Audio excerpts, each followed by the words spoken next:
Hello lovely soul and welcome to this behind the scenes video. It's part of my behind the scenes series where I go behind the scenes of an angel message and card interpretation I have done that week.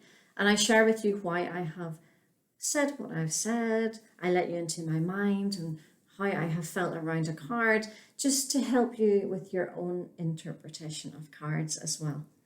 This week we were invited to look at The Queen of the Five Elements Oracle by Rhiannon Griffiths. And the card that was chosen from that deck is this one, Blossoming. And the theme behind this behind the scenes video is about building your library of symbols. Which symbols should you add and which symbols should you not bother to add? When I teach students how to read angel and oracle cards, I encourage them to look very much at the colours and the symbols within the card. And as they learn about colours and symbols, I encourage them to create their own library of symbols so that at the start, whenever you're just learning your symbols, you can go back to your library. It could be a Word document, it could be cards that you've written down and stored away, whatever feels right for you. But you go back to your library, and if you come across the symbol in another card and you've forgotten what it means and your intuition is maybe not quite flowing, you can refer back to your library and check what you found out about that symbol.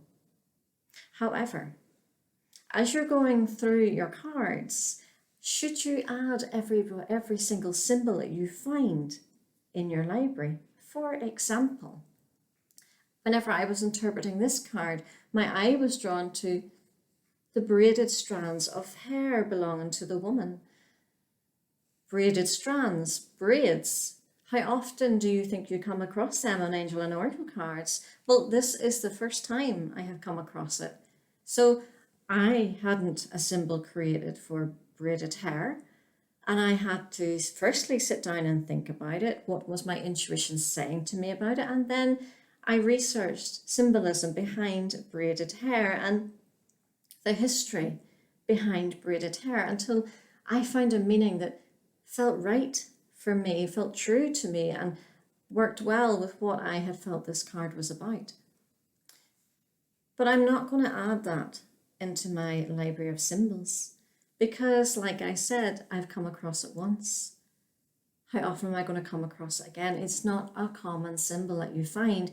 And I want my library of symbols to be something that whenever I write it down, I learn what that symbol is about. It sticks better in my head. I'm that kind of person who, if I go to the supermarket without a shopping list, I'll come home with the wrong stuff. If I write a list before I go to the supermarket, I don't have to refer to that list because it's in my head. And I find the same with symbols. Most of the symbols, once I find a meaning that feels right and true to me, and I write that down, I rarely have to refer to it again.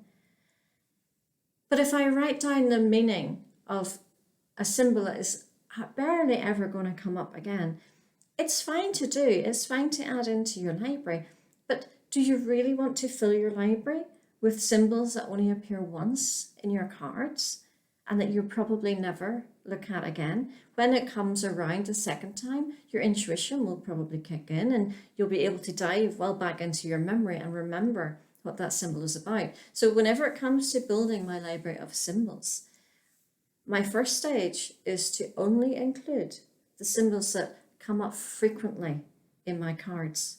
Then I'll include, once that's full, I'll then include symbols that come up relatively frequently.